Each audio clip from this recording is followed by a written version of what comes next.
From the slushy shores of the North Saskatchewan River right here in Prince Albert all the way over to Florida for my guest today on Do You Know Jack. This is Brenley and Lisa of Madison Violet. How you guys doing today? Great. How are you? Well, I think I'm significantly colder probably than you guys are out there in Florida. Yeah, Brenley literally just got out of the water, so she has officially has beach hair. So I think we're in a good state right now. I would imagine now you guys are maybe taking a little bit of R&R in between tour stops, right? Because I think you guys just came off of a series of dates in Europe, eh? A lot of people think we're taking some R&R, but we actually had a week of shows in February, or sorry, in Florida. Oh, We had a week of shows down here that we just didn't have on our website because it was part of this sort of music conference festival called the Listening Room. So we actually I see. are playing the 5 of 6 days that we had off in between as our vacation. But it's so sunny, it's okay. We can deal with it. Yeah, now one thing that I've noticed about you guys over the years is that your music seems to resonate in Germany in particular. I mean, how did the whole German fandom start, do you think? And why do you think your music would resonate in Germany of all places? I think, we started going over there maybe, 12 years ago or so, and we were supporting a band called Runrig. Uh-huh. And it was amazing because it was, most of the shows ranged from about 2,000 to just under 10,000 people. And I feel like their fan following just really grasped a hold of our music. And we just developed a following quite fairly quickly. And I think that they really embrace international artists in general that come to their country, but something about singer-songwriters and roots music, there is actually a big scene in Germany, Switzerland, Austria, Scandinavia, and we're lucky enough that our music was one of those, our records were some of the ones that resonated with them over there. Yeah, for sure. Well, and I mean, of course, you mentioned like 12 years ago, but I mean, just as a statement of fact, you guys have been together as a band for 20 years. That's quite the accomplishment to have a 2 decade run. Yeah, I mean it's been a lot of work, but it's been a lot of I think Lisa and I, when we think, oh my God, this is so crazy. We've been doing the same band for 20 years, but luckily we've had the opportunity to take our music to so many different countries over the last 20 years that it kind of keeps it feeling alive for us, like Fresh. And this is the first series of shows we've ever done in Florida. Really, we did the 38 festival years ago, and we haven't been back since. So it just kind of keeps us from being jaded. We always feel sort of enthusiastic about the shows because we're always doing something different. Yeah. Now, is that maybe the biggest takeaway that you guys have? 20 years as a band is to just always make sure that you keep things fresh. Yeah, I think, I never really thought of it. I think, yeah, that's one. I think also making sure that we do give ourselves a little bit of time on the road. I mean, when we used to tour at the beginning of our careers, we toured just as the two of us without a tour manager, without a band, and we would always take a chunk of days here and there just to rent bicycles and go experience the cities that we're going to. We don't really have that luxury now because unfortunately now we're paying a lot more people and Yeah. have a lot more people on the road. Yeah. But it's, going back sometimes, let's say going to Hamburg or going to Vienna or Zurich, there's now little pockets where it feels like home again, where Uh-huh. you have groups of friends that and coffee shops that you go to that make it feel home, like home again. And I think it's finding your footing and your home base in other parts of the world that also helps. Right, right. And of course, everything's shifting. The new record, a ninth studio record from you guys, released just a few weeks ago on March 8th, but of course, and I do want to talk about that a little bit too. But the video for the single "Tell Me" just recently dropped in the last couple of days, and I know there's a bit of a story to this video, right? Because I think originally when you guys formed your band, you were a couple, but then there was you guys sort of broke up, but the video is kind of taking you back to those early days. Yeah, when Lisa and I first met and we joined forces and decided to become a band, we got management and we got an agent and whatnot. And we were kind of told to hide our relationship, like don't come out because,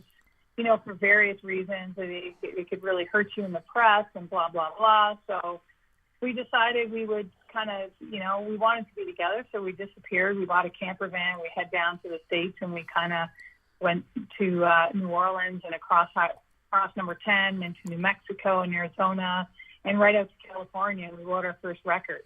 Wow. And, we had this van that kept breaking down on us. We'd have to get under it and, hammer it with a sledgehammer on the starter to get it going. And it really kind of tested our relationship, not being able to be exactly who we wanted to be together.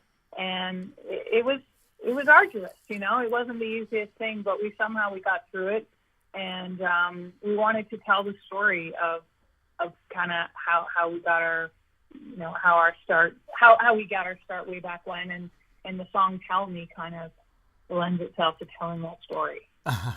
Yeah, I mean, it's hard to conjure up the exact imagery of the video just in this kind of audio format that we're doing. But one scene that struck me in particular about the video is this sort of Little Miss Sunshine-esque scene where the truck breaks down and somebody has to push it to get it going again.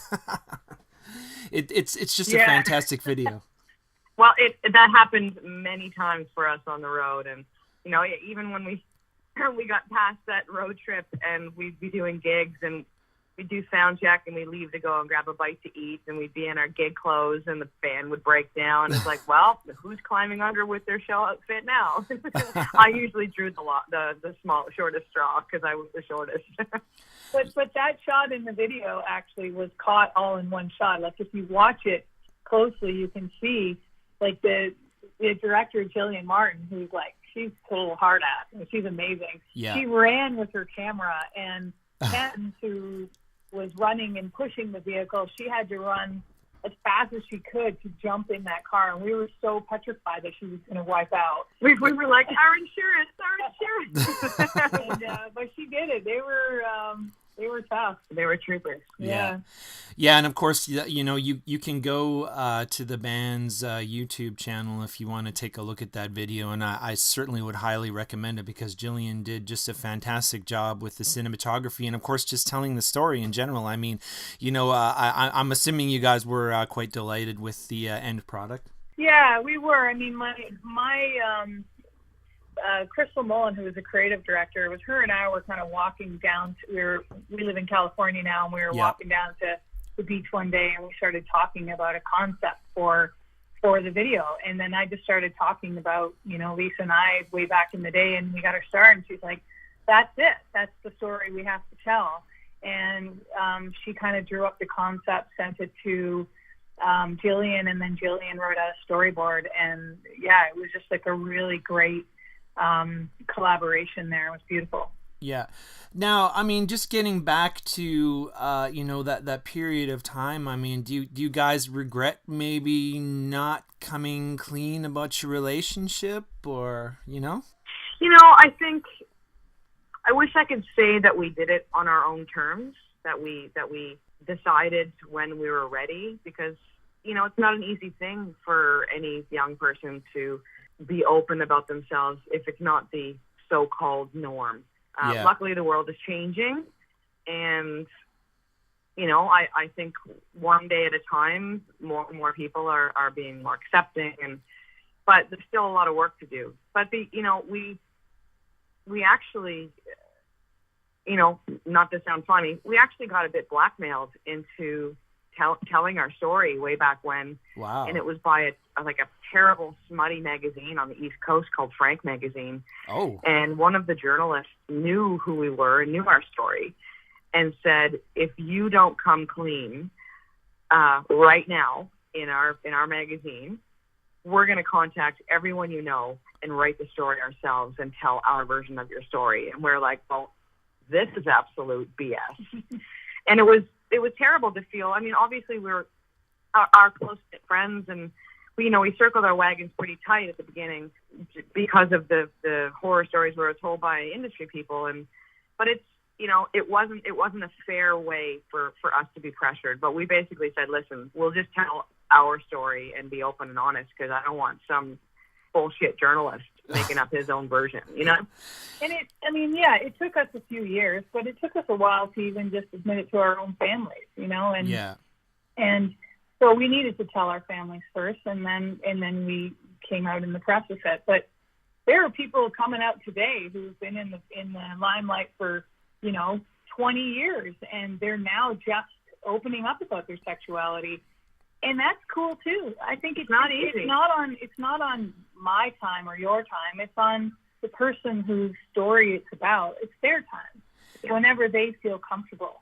And I think it's really sad that we have to come out at all. I mean, it's kind of like this. I don't know. It's just really sad, and I look forward to the day where when you meet a little boy or a little girl who's like 8 years old, and their parents say to the little boy, like, do you have a girlfriend or do you have a boyfriend or anything like that? Anything at all. They did, but they always still today people will automatically assume that the normal is the opposite sex. And I look forward to the day where people don't have to even go down that road. Yeah, well, I was just thinking now you probably look forward to the day when we don't have to have this conversation when it comes to your band and your music and your art, right? Yeah. Yeah, it shouldn't matter. People are coming to our shows. I mean, our shows are very much an open book and sort of wear our hearts on our sleeves, and we tell a lot of stories, and personal and otherwise, and we let people in, but we let them in when we want to. And people come to our shows not only for that, but they specifically come for our music. And that's what it should be about, the art and the creative aspect. Yeah, and, we were, one of the other reasons why we didn't really want to talk about our relationship or our sexuality in the beginning was because we didn't want the conversation to be about that. We wanted it to be about our music. Yeah. But I regret that, because what I realize now is that for all that time that we didn't talk about and weren't honest and authentic about who we were, we ignored those kids and those people who needed someone to look up to make it easier for them to come out. And we had a platform, and we've finally realized that we need to use that platform for inclusivity and openness and honesty. Yeah, and I can remember just 2 years ago, we were playing a show in Cologne, and this girl drove all the way from Belgium to the show, and she bought. We filmed the DVD in this church there, and she bought the DVD, and she went home, and she had recently come out to her dad, and her dad wouldn't talk to her anymore, and she was still living at home. Oh. And one day she was sitting in the living room watching our DVD, and her dad came in and sat down with her and started watching it, and then she just looked at him. She started to cry, and she said, they're gay, and because her dad was really enjoying the music and everything, and all of a sudden they had the first conversation they'd had in months, and it seemed to be okay, and so it was like this DVD gave them an opportunity to just be open and talk, and that's pretty incredible. And now I would never suggest anyone staying in the closet. I mean, you have to, if that's all you can do and you need time to come out, then that's cool and we get it, but it's always going to be better once you've done it. Yeah. That I know for sure. Well, now, getting to, some of your upcoming live events, I mean, April 3rd, 5th and 6th, you guys are going to be in Alberta. And of course, there's been a lot that's being thrown about, with this election coming up and Jason Kenney's view on gay-straight alliances and so on and so forth. I mean, are you going to take that opportunity when you're in those places to get a little political? This is the first we're hearing about it. I'm not going to lie. We've been on the road and it's been nonstop with the record and stuff. So now I feel like I need to do a little bit of research and do a whole lot of reading before I come out. But you know what? If we were in Australia when they did they had their poll, or there wasn't a vote. What was it? It was oh god. They were having a vote within the country about gay and lesbian marriage, and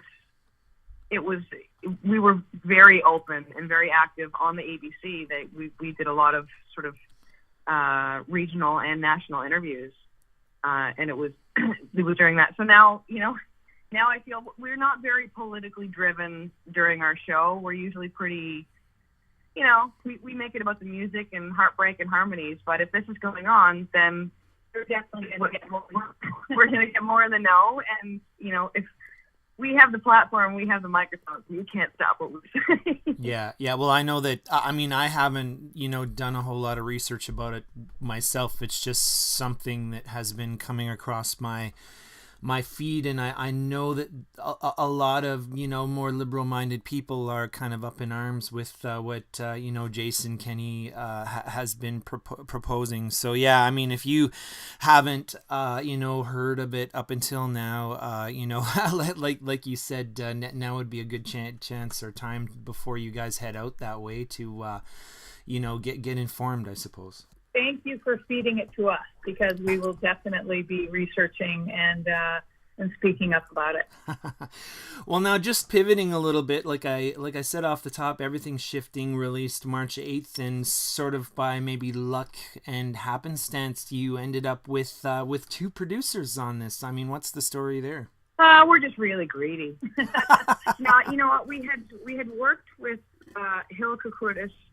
She remixed our track Ohio for CBC, and it was We Are Famous. Yeah, We Are Famous. There's so many songs, and we really enjoyed working with her, and so we thought it would be really amazing to have a female producer do this next record. But we also knew had been hearing a lot of Daniel Ledwell's work, and he's based in Nova Scotia. And we just ran it by them and just said, "Listen, would you guys ever consider working together?"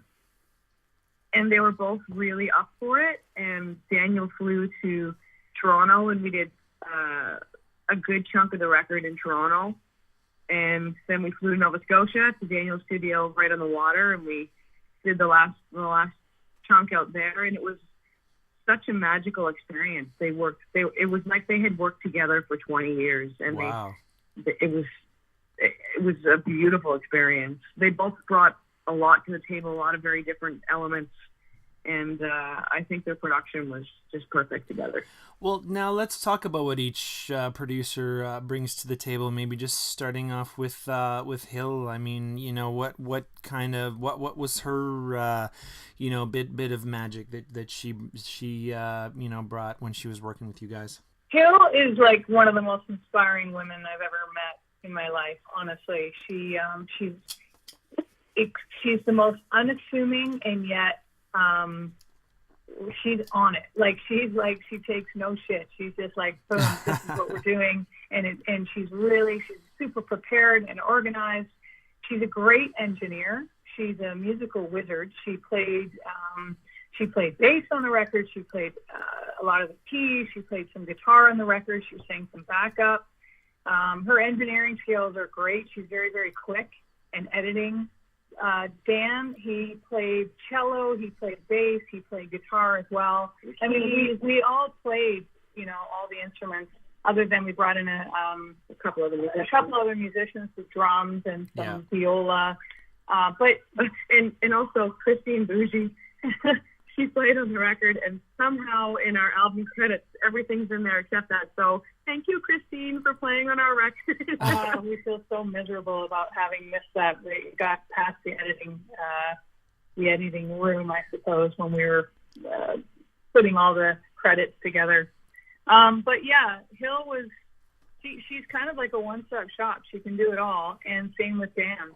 And they're both extremely funny and no ego. Like, yeah, I think there was zero ego if anybody had any recommendations or changes. It was just also really fluid and fun. It was, I'd say, probably the most fun I've had in a recording studio. There were no tears. Usually there's at least 2 or 3 days where you cry in the studio. There were no tears during this record. Oh, well, I think there was something magic about there being 4 of us. Yeah. You know, usually every other record we've ever made, it's always been Lisa and I and the producer, who's together most of the time. And I think there's something beautiful about the dynamic of having 4 of us rather than 3. Yeah, well, now, did Daniel bring that sort of Nova Scotia vibe? I think both of you guys have roots in that province, if I'm not mistaken. I know Lisa definitely does. He brought a Nova Scotia accent, that's for sure. You know what? There's so much cool music coming out of Nova Scotia, and he's an integral part in a lot of that music and those records. Yeah, I'm from Cape Breton, and Brenley's father and family are from about a kilometer down the road from where I grew up. So there's a little salt water in this record, I'll tell you that. Yes, of course. Well, now, I mean, you know, I don't know if you say it's an elephant in the room, Lisa, but your brother's Ashley McIsaac, which I sort of found out as I was going through things as well. Yes, he is. And it's funny, there's actually a track on the record about him.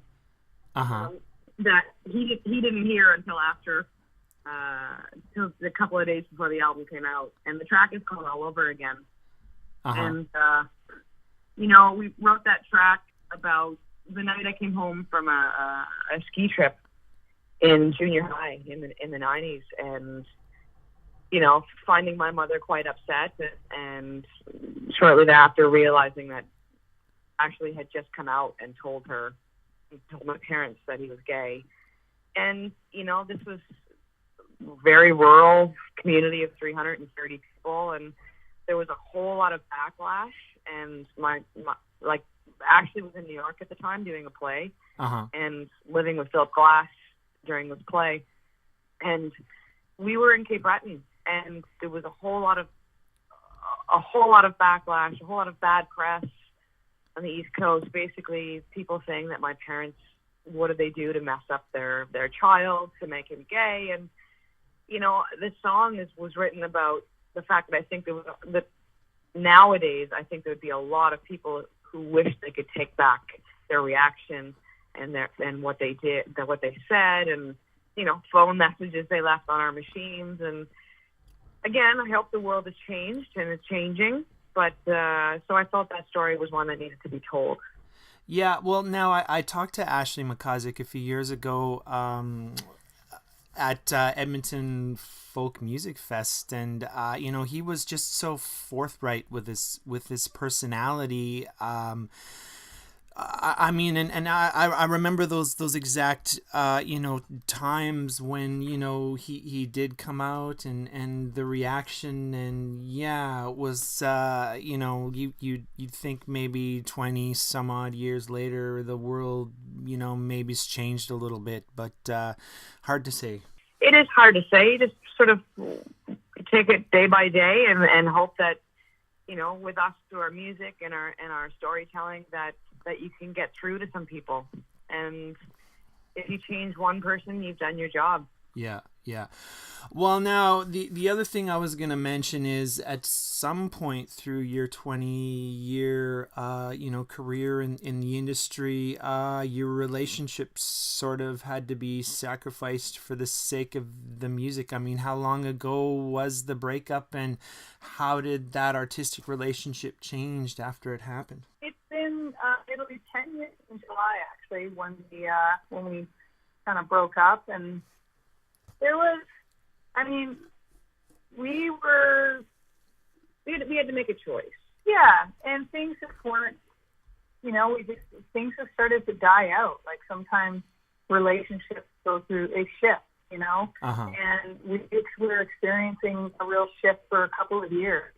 And neither of us really wanted to talk about how we were going to navigate that because we were just too busy. We were constantly on the road, and it's really easy to ignore a problem when you're too busy to face it, stared in the face. So, and then it just kind of happened. We both met someone else in the same weekend pretty much, and we kind of looked at each other and went, okay, let's see if we can keep the band going. But on the relationship side, we're going to have to call it quits. Yeah. And so I think we were really lucky that it happened. It was a very mutual decision. Yeah. And it was still hard, and there was a lot of heartbreak. But we're now the best of friends, and our partners.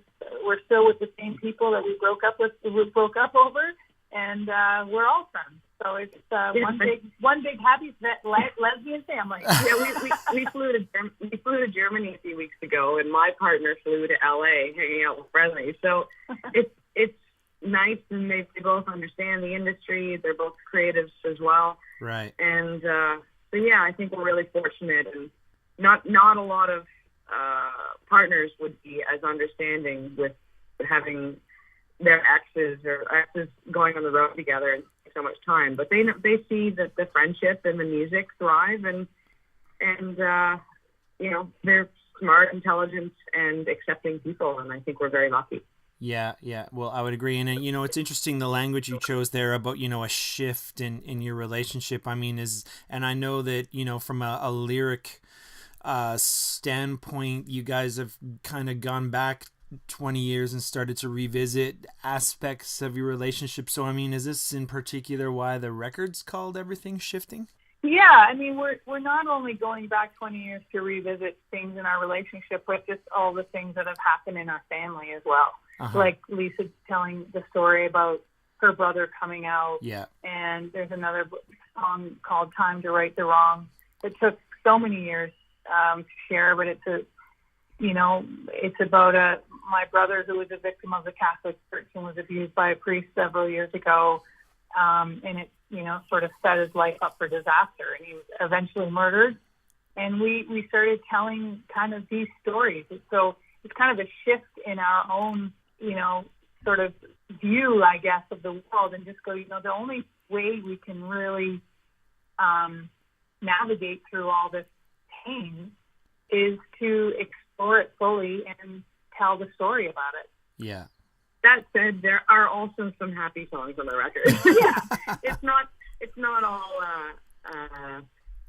dirges and sob fest. So we should probably put some tissues in inside the album sleeve just in case. But yeah, just so the fans know.